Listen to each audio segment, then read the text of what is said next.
আমার বাবা হার্টের পেশেন্ট। এই 1 বছর আগে যখন আমাদের হাইকোর্টে চাকরি বাতিল করলো তখন আমার মা মারা যায়। আমরা জানি না, আমার হয়তো সুসাইড করতে হবে। আমার ছোট 3 বছরের বাচ্চা আছে। মানে সম্মান গেল, টাকা বন্ধ হলো, তো বেঁচে থাকাই কঠিন আমাদের। আমার ঘুষের টাকাটা ভাই জলে চলে গেল, আমার চাকরিটাও চলে গেল। প্রথমে জানতে হবে গোটা প্যানেল বাদ দেওয়ার কারণ কি। এখানে সুপ্রিম কোর্টকে দোষ দিয়ে কোনো লাভ নেই। সুপ্রিম কোর্ট হচ্ছে আমাদের সর্বোচ্চ আদালত। তো এখানে সুপ্রিম কোর্টকে মেনে চলাটাই স্বাভাবিক এবং মেনে চলতে হবে এবং চলতে বাধ্য।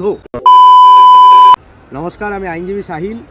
তোমরা এখন সোশ্যাল মিডিয়াতে দেখছো কি যে অনেকে কান্নাকাটি করছে যাদের চাকরি হারিয়ে গেছে। সুপ্রিম কোর্টের রায় অনুযায়ী 25,000-এরও বেশি ক্যান্ডিডেটদের চাকরি হারিয়ে গেছে, যারা টিচিং ছিল, যারা নন টিচিং স্টাফ ছিল তাদেরও।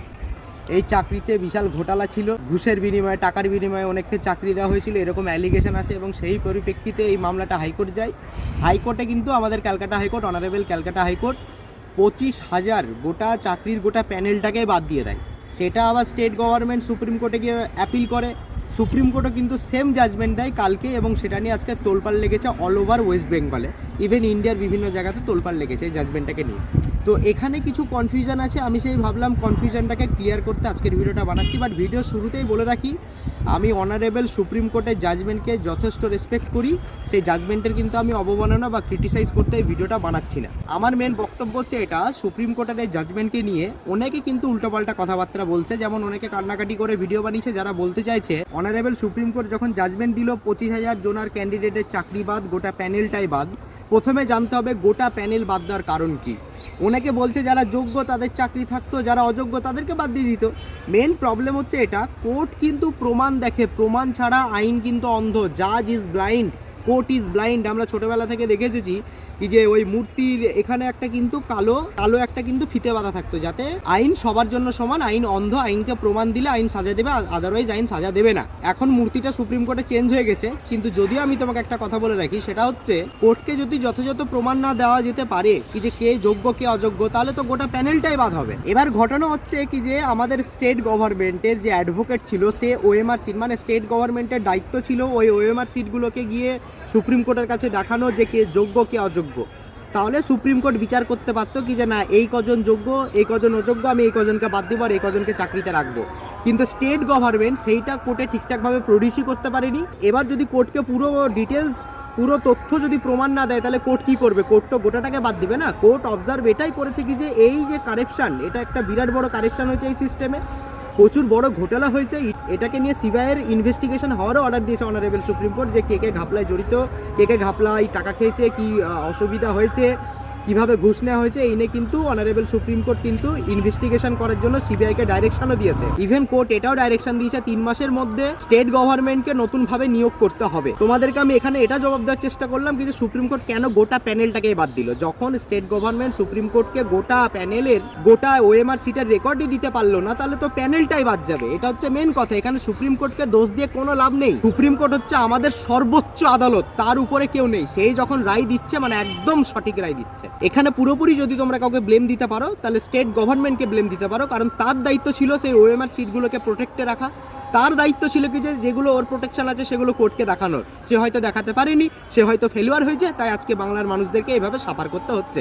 আমি কিন্তু ম্যাটারটাকে কোনো পলিটিক্যাল ব্যাপারে নিয়ে যেতে চাই না, আমি ন্যায়মূলক কথাবার্তা বলছি এখানে। এবার মেন আসি কনফিউশনে। দুটো কনফিউশন হয়েছে, সেটা হচ্ছে কি যে সুপ্রিম কোর্ট রায়ের মধ্যে একটা কথা বলেছে, সেটা হচ্ছে যারা যোগ্য প্রার্থী তাদেরকে বেতন ফেরত দিতে হবে না।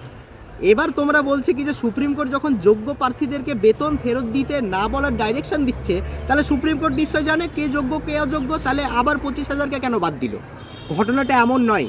3 মাস যে স্টেট গভর্নমেন্টকে সময় দিয়েছে যে 3 মাসের মধ্যে নিয়োগ করতে, সেই 3 মাসে আবার যারা চাকরি হারিয়েছে তারা যখন আবার অ্যাপ্লাই করবে, করে নতুনভাবে চাকরি পাবে তাদের নিজের যোগ্যতায়, সেই প্রার্থীগুলো হবে যোগ্য প্রার্থী। এটাই হচ্ছে অযোগ্য আর যোগ্য প্রার্থীদের ডেফিনেশন।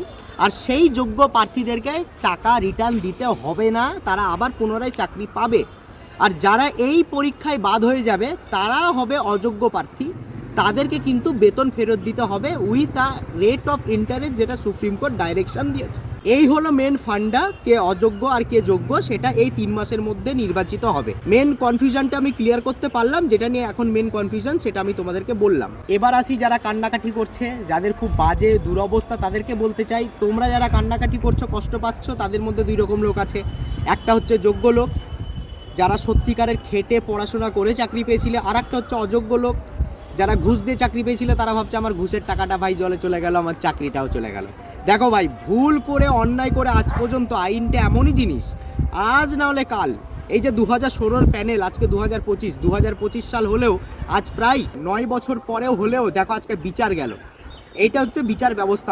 আমাদের বিচার ব্যবস্থা প্রচুর ডিলে হয়, কিন্তু আমাদের বিচার ব্যবস্থা এখনো সঠিক রয়েছে। আর যারা যোগ্য প্রার্থী তারা কান্নাকাটি করো না। দেখো, সুপ্রিম কোর্টের যেটা আদেশ সেটা আমাদের সকলকে মেনে চলতেই হবে, কারণ সুপ্রিম কোর্টের আদেশের উপর আর কেউ আদেশ দিতে পারে না, একজনাই পারে, সেটা হচ্ছে প্রেসিডেন্ট। বাট প্রেসিডেন্টের কাছে গিয়ে কোনো লাভ হবে না, বিকজ প্রেসিডেন্ট এটা সুপ্রিম কোর্টের এগেনস্টে আমার ব্যক্তিগত মনে হয় যাবেই না। তো এখানে সুপ্রিম কোর্টকে মেনে চলাটাই স্বাভাবিক এবং মেনে চলতে হবে এবং চলতে বাধ্য। এবার ঘটনা হচ্ছে, যারা কান্নাকাটি করছে, যারা সঠিক যোগ্য প্রার্থী, তাদেরকে একটা কথাই বলবো, তোমাদের ইমোশনকে আমি খুব রেসপেক্ট করি এবং আমি তোমাদের কষ্টটাও বুঝতে পারছি কি যে কত বছরের মেহনত হওয়ার পরে আজ প্রায় এত বছর চাকরি করার পরে চাকরি চলে যাচ্ছে, তার কতটা কষ্ট হবে, তার বাড়িতে বাচ্চা, তার গোটা সংসার, তার গোটা লোন, তার গোটা ঘর, সমস্ত কিছু চাকরির উপর ডিপেন্ডেন্ট ছিল। তোমাদেরকে বলবো যারা যোগ্য প্রার্থী তারা আবার, আমার এইটুকু আমার তরফ থেকে ভরসা আছে কি যে তোমরা আবার অ্যাপ্লাই করো। এইটাই খারাপ লাগছে কি যে আবার অ্যাপ্লাই করতে হবে, আবার নিজেকে প্রমাণ দিতে হবে কি যে আমি যোগ্য, তারপরে চাকরি পাবে, এটাই হয়তো খারাপ লাগছে। বাট যারা অ্যাকচুয়ালি যোগ্য, যারা অ্যাকচুয়ালি শিক্ষিত, যারা শিক্ষক হওয়ার যোগ্যতা যাদের রয়েছে, তারা কালো যেমন শিক্ষিত ছিল, কালো যেমন যোগ্য ছিল, আমি এটুকু বিশ্বাস রাখি তারা আজও শিক্ষিত, তারা আজও যোগ্য রয়েছে। তোমরা তোমাদের যোগ্যতার পরিচয় দেখিয়ে দাও, আর দেখিয়ে দাও কি যে তোমরা যোগ্য। কান্নাকাটি করো না, নিজেকে মোটিভেট করো, কারণ সুপ্রিম কোর্টের উপরে না তুমি যেতে পারবে, না আমি যেতে পারবো, না ভারতবর্ষের কোনো উকিল যেতে পারবে, এটাই বলবো। তো কেউ ডিমোটিভেট হয়েও না, এখন এই 3টে মাস রয়েছে, 3টে মাসের মধ্যে সমস্ত কিছু ঠিকঠাক করে তোমরা নিজেরা ভালোভাবে প্রিপারেশন নিয়ে আবার নতুনভাবে নিজেদের পরিচয় দিয়ে দাও কি যে হ্যাঁ তোমরা যোগ্য, এটাই হবে মেন খেলা। তো দয়া করে কেউ কান্নাকাটি করো না, তোমাদের প্রত্যেকের ইমোশনকে আমি যথেষ্ট রেসপেক্ট করি। তো আমার তরফ থেকে একজন দায়িত্বশীল উকিলবাবু হয়ে তোমাদের জন্য এইটুকুই মেসেজ দেওয়ার ছিল, কেউ দাঙ্গা ছড়িও না, কেউ ম্যাটারটাকে পলিটিক্যালি নিও না। যারা পলিটিক্যালি ব্যবসা খেলার চেষ্টা করছো তাদেরকে বলবো ভাই, এই পার্টি ওই পার্টি দেখে লাভ নাই, সব পার্টিতেই ঘাপলা রয়েছে। তো তোমরা নিজেরা নিজেদের ফায়দা বোঝো, আম জনতাদের পাশে খুব কম লোক দাঁড়ায়, নিজের ফায়দা নিজে বোঝো, নিজের জন্য ভালো কাজ করো এবং ভালো দিকে এগিয়ে যাও। আমার তরফ থেকে তোমাদের সকলকে ভালোবাসা, সবাই সুস্থ থেকো, সবাই সাবধানে থেকো, চলো টাটা।